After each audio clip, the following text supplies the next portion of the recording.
studied for a year in Cadiz. Oh, wow. I didn't know that all the students are from Cadiz. Yes, that was very close to it. Maybe you would be interested to meet them, or is that Well, they're going to be here for a week, so we can talk about it after the interview. Yeah, of course. We're going to have a picnic on Saturday. You're invited. Yeah, Fine. What's up for after the interview? Yeah. Okay, we talk about Yeah, that. definitely. Yeah, fine. María José, te dejo a cargo. Okay, so we can start. Okay. Good afternoon. My name is Irene, and I would like to ask you some questions about your life. Fine. First of all, what's your name? My name is Wolf Dieter1. Shall I spell it? How old are you? I'm 71 now. Did you do military service? No, I didn't. Because people living in Berlin had not to do military service. It was forbidden to us by the contract between the foreign powers after World War II. Only people in West Germany and East Germany did military service, not people in West Berlin. Did someone in your family do it? Yes, my youngest son, but my two other sons, they did not do it. They did civil service indeed, instead of it. Could you tell us about the experience? Experience of what? The military service. Yes. Well, I've always been against military service, so if it had been allowed to us in Berlin, I wouldn't have done it when I was 18 years old. So I was very curious when my youngest son went to military service. So they are doing some festivities and get very strict festivities.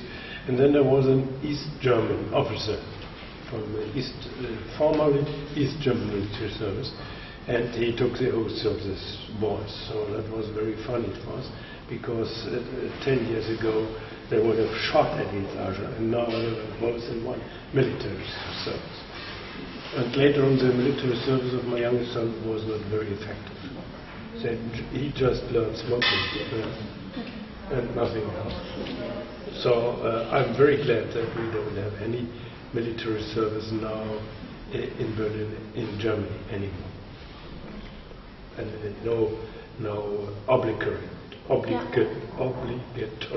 military service anymore. Are you affected today because of this experience, the war with suffering? No, not really. What did you think about the war? About the Second World War. Yeah. Well, I'm just. I wrote a book about the end of Second World War. It was a terrible war with 60 million people being killed and stuff. It was a terrible world war, really the only world war up to now we had, and it's a reason to struggle for, to fight for with every power that we will never have. And we'll have another world war again. And the next war will be a world war and will be terrible. The local wars like in Iraq or in Afghanistan or so, these wars are locally just small ones. But if we have a bigger fight, that could be the end of the humankind.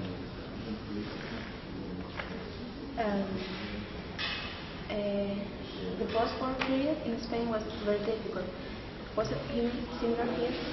Oh yes, it was very, very difficult.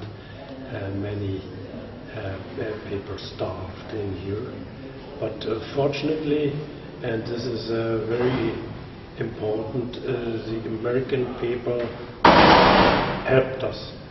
Germany was divided after the war into East Germany and West Germany. West Germany was with three allies, that were the American, the British and the French people, and especially the American people helped the German people a lot. They built up our industry, they sent in the first period, they sent food parcels to us and so on. So without the American people, it would have been difficult. And that's the main point for us, that we in Europe believed that the American system is much better than the Soviet system. We had a lot of discussions at the end of the 60s, what system is better, Soviet system or the capitalistic system, together with the Vietnam War and so on.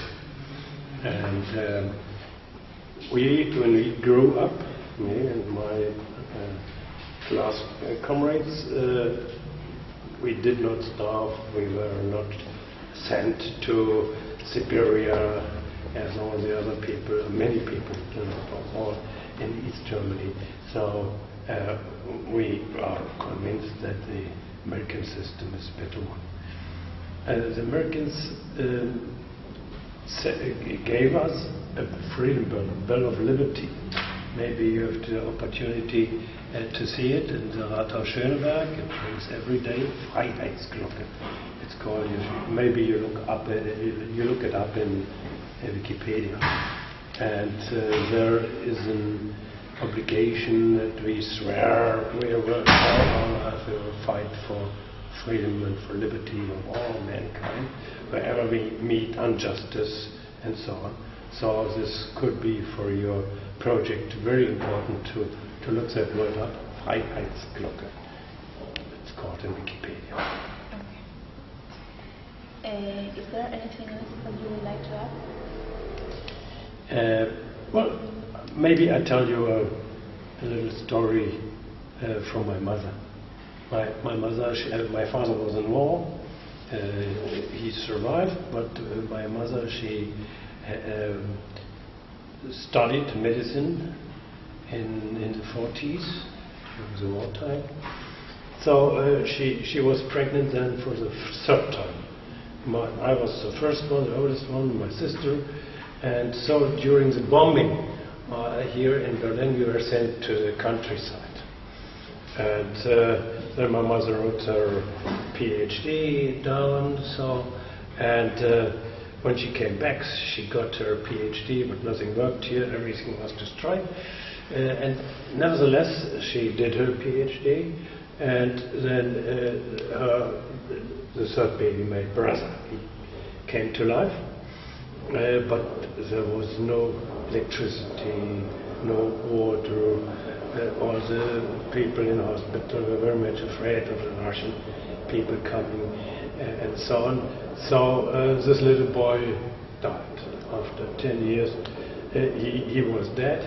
My mother was there. Although she was a doctor, she could not help anything. There was no food, no heating system, nothing. So this little boy died. So she asked her what to do now. So the people in the hospital, they said, well, we can't do anything now. The Russians are coming every day. Leave us, leave us. So here's your baby. So they gave her a baby to her and said, well, here's a little paper. Wrap it just around the paper and see what you're doing with it. So she took the baby, wrapped it in the paper, and went to the street. She took a Straßenbahn, a bus, to the cemetery, and there she asks, well, here's my dead baby. So at first in the bus another lady said, you're looking so pale, what is it, what do you have there? She said, my dead baby. And carry it in the bus, the official bus, public bus. So she came to the cemetery and asked her what to do with my dead baby. So there somebody said, well, nobody's here, everybody has gone off, nobody is here. But there, if you look around the corner, you find a spade. So just go and bury your baby alone. So she took the spade, grew a hole somewhere, put her baby in, and that was her third baby, my brother.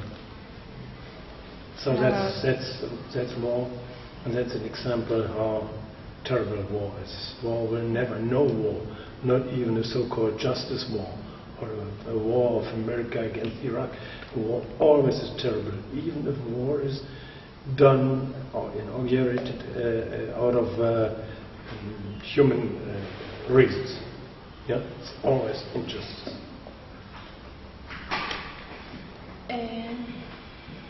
Now I'm going to talk about your personal life during the Hitler's time. Have you heard about any case of children who were kidnapped, tortured, or killed? Yes, of course. Many children, especially Jewish children. Yeah, many Jewish children were killed in the concentration camps, and many of them starved. Did not shoot them, like many others, but most children starved when there were no parents anymore because they had been shot or things like that. And the children just were left alone, especially, for instance, in Warsaw, and of course there were many children dead. Not German children. That may be difference between Stalin, he was a terrible dictator in the Soviet Union, and Hitler. I don't think that Hitler and his peoples and the Nazis, they killed children, German children, I mean, of their own people, as they said, by purpose. They did it with children they didn't like, with Jewish, Roman people and so on. But Stalin killed nearly everybody, also children. Every, that's not better. But with children, with German people, they came to special houses. And also children, mentally ill children. They were separated, but not really killed by purpose, as far as I know. But of course, many of them were treated badly, so they starved or were killed indirectly. During the dictatorship, where did you live? In Berlin, and as I said earlier, we were evacuated, as it was called at that time. So most of the children and their mothers were brought to rural areas.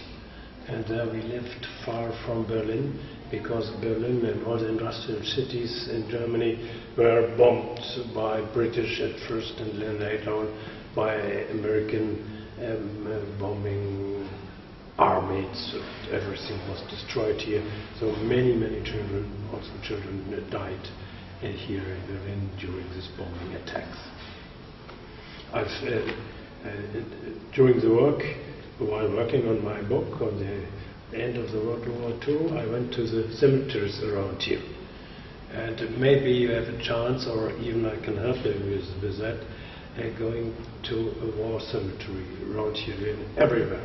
Still there are war cemeteries, and if you look at the graves, those are very small stones of graves, you find many children. I've seen one, there is a mother in between, there's a mother, and left two, and right two, all four children. There was all, you can see it on the date of being killed, all killed by a bombing attack. Could you describe your life during that period?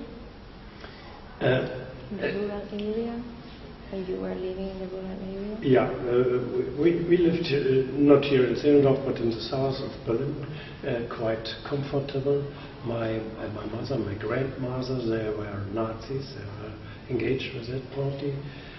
Not because of that, but we lived quite well. We had a maid working at that time, so it wasn't bad. Then exactly at that date when the Russians came in here, it was at the end of April 1945. Then, of course, our life was very bad. We starved too. We didn't get food anymore. We had no heating. We were very, very thin.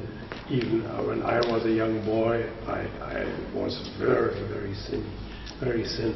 So I coughed very much as a child. I was sent then to Switzerland because I was going to starve because of coughing. So then I got better. And so our life at that time wasn't really pleasant. Wasn't good at all.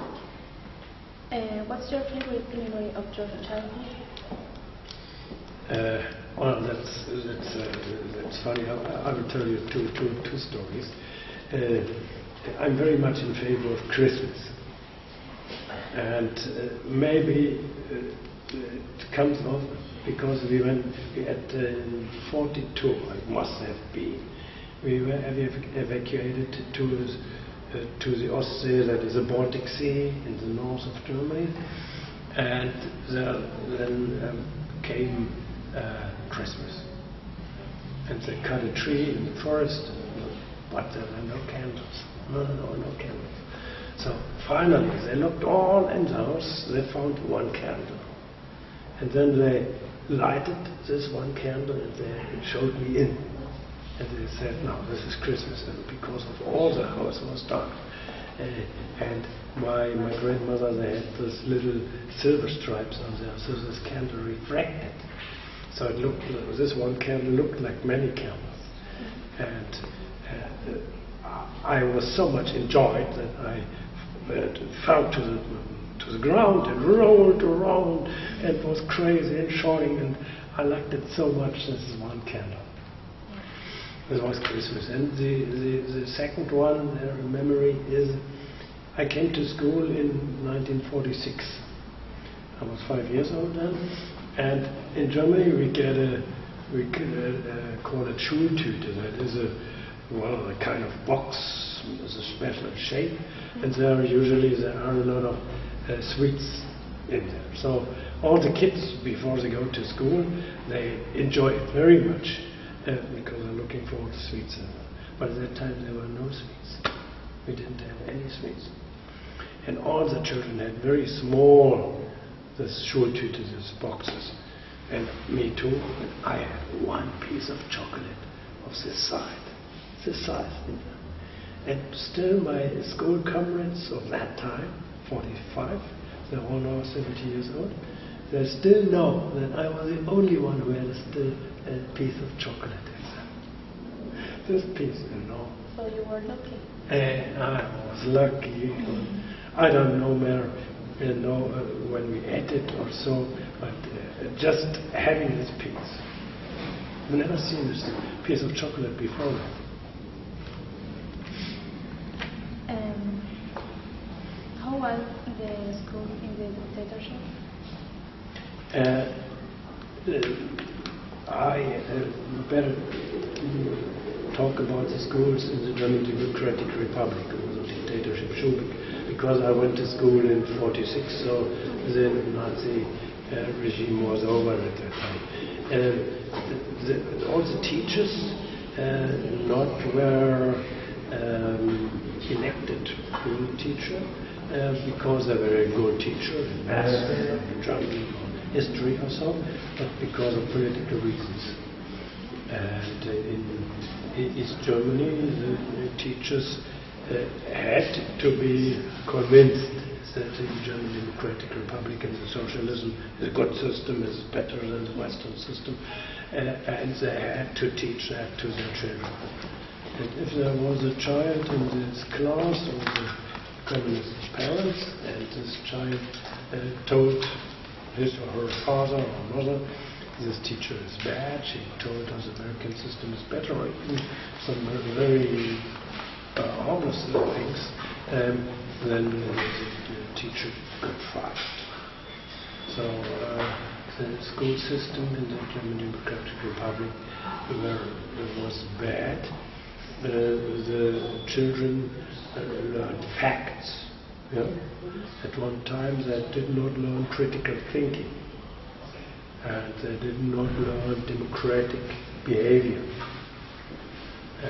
So they learned who was Stalin, and he was a good, best man ever had, and things like that. Of course, they learned math too, and they were very good in sports, and they learned about Goethe and the literature, but only about arts and literacy, what that was approved by the government. Yeah, they did not learn anything about critics to Stalin or about books about wars or bad things about the Soviet system. So the school system, my wife, she was living in East Germany. She went to West Berlin school and then to West Berlin University, because the system in East Germany was not free at all.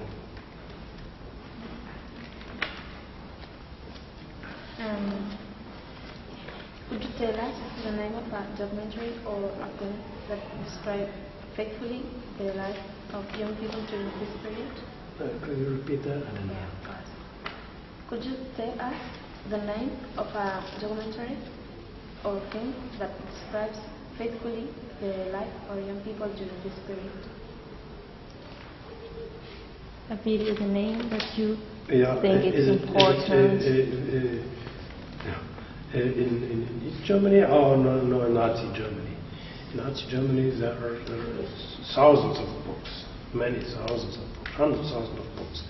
And I by myself am writing a book on the end of World War II, and they're all my colleagues, which I interviewed, like you do me now, they were talking about their history, their what they experienced at that time.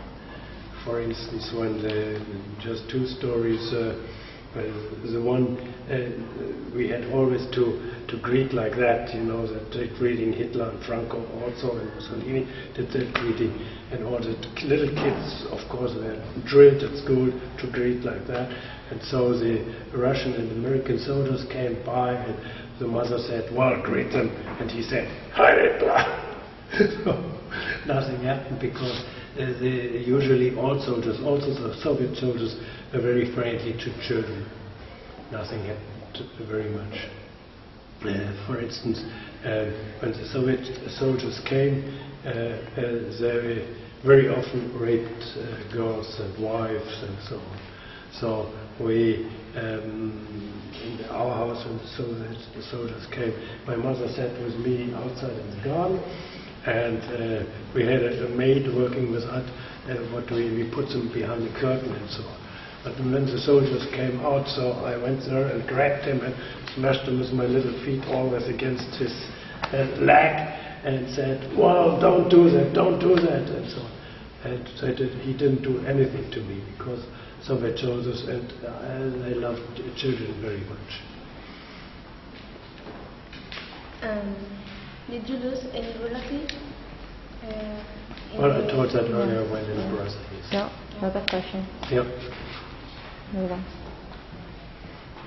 With the economic stress we are living nowadays, some new radical political parties are growing, like it's happening in Greece.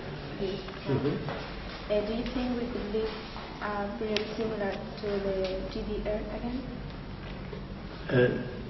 No, I don't think that could happen. But I'm a little afraid of what is going on in the United States of America.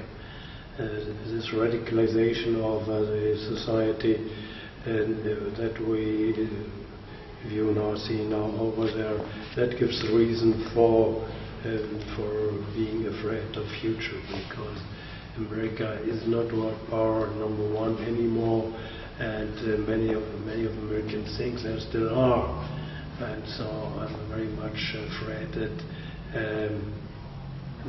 a big crisis in America will affect all of the rest of the world, even on the military level, because the Americans are they still have many nuclear weapons and so on. And any of these days, one of the crazy people could happen anything. it is not very, but we must afraid of it.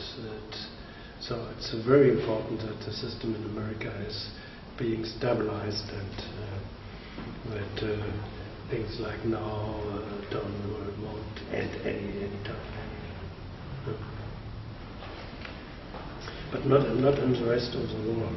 For instance, of course, the Islamic terrorism and North Korea and things like that are dangerous, but as are local dangers, and not so very important. Of course, we have to fight them by human means, by economic aid, by teachers, and so on, by engineering. I'm an engineer. By engineers, by engineering help, and so on, by administration help, but not by militaries, not by military means. So, I think I finished. Fine. Okay, so. Any questions by yourself now? I don't think so. Fine. My wife, maybe you didn't ask many things on the German Democratic Republic, with a wall around Berlin. So I was 18-year-old like that. Yes, 18-year-old when the wall was built. Funny enough, as I see it now, it didn't interest me very much that the wall was built. I lived in West Berlin, and at that time we didn't have cars, and so we lived in here. So I never went to East Germany. So we didn't have relatives over there, no friends, nothing. So I wasn't very much afraid. Later on, yes, we were. And my wife, she was born in East Germany. She studied in West Berlin. And she was in East Germany, sleeping at her parents' house. And then the wall was built overnight. And when she woke up in the morning, she could not go on and study anymore. And so then she went to the police and asked what to do. And they said, well, you have gone now to the production, to a factory, and you can't go and study. You are not a good socialism girl, you must go and work. And then she did that for half a year, and fortunate enough she found any friend who helped her going to West Berlin and continuing her studies there. So, and for about more than 20 years she did not see her parents anymore. Her sister, not all her family. She could not talk with them, not by phone, and she could leave West Berlin only by plane, not by car, not by train, just by plane. So she did not have any contact to her parents for 20 years. And then that? And then the wall opened, and then we could visit them. We could visit them. So when we married, the parents of my wife's parents, they could not attend our marriage because they were not allowed to go out of the German Democratic Republic. It's been very, very good to see you and to Was it hear good? and to listen. Yes, excellent. We appreciate your effort and your time. And it's been very interesting, and sorry for not being here all the time, listening to you. Thank you very much. So if you like it, or if you have time, we can have a look, for instance, on one of the cemeteries here. It's interesting to see very this. interesting. We've been today we've been in the memorial of the Jewish in Yes. Potsdam, Yes. perhaps? Yeah. And the other one of the memorial of Rome, I think Roman people, yes. Yeah, Huh? we've been there today in order for Yeah. them to understand things. I wanted to bring that book along I wrote. I like it very much. I think it's very important to have a local attendance, a local view on these things, because the Jewish memorial is very impressive, Yeah. but it's very abstract. Mm-hmm. Yes. It's very far away. Mm-hmm. Does that really impress me is that was that reality or is that just a memorial? So if you go to just one of these cemeteries here in the region around it, you see this mother with her 4 children. She lived over there. Yeah, when you were She lived in there also, and these kids were 14 years old, 10 years old, this kind of. When you were telling that, Yeah. I was remembering when I visited the Jewish cemetery in Prague. Yeah. And it was all the priests Yeah. were all together. It was impressive. Yes, that's very much impressive. And just one little story. You know what is this? The Christian Juncker, Mr. Juncker. He's the boss of the European financial system, and he said, if you warn about Europe, if you don't like Europe anymore, just go to one of these thousands of war cemeteries, then you know what Europe really is for. And I think that is very, very good. Very good. So, thank you very much. Thank you for your effort and help. Vielen Dank. So if you want to there is any meeting, and my son, I think, if you have time and not to work on that, then We have a, you could be happy to meet you and the students to fresh up his Spanish. He spoke fluently, but now there's no training course in Spanish. I think that would be fantastic. We have this picnic on Saturday, and we have your telephone number and your address. We will contact you within. Most probably I won't come because I'm busy somewhere else. But your son is Maybe absolutely I- welcome. You should. Okay. Good. We'll let you know in like a day or two. Okay. All right. Thank you, sir. Thank you for the interview. Thank you. Good interview. Thank you. Okay. You're a good cameraman. Okay. See you. Bye. Bye. Goodbye. Thank you.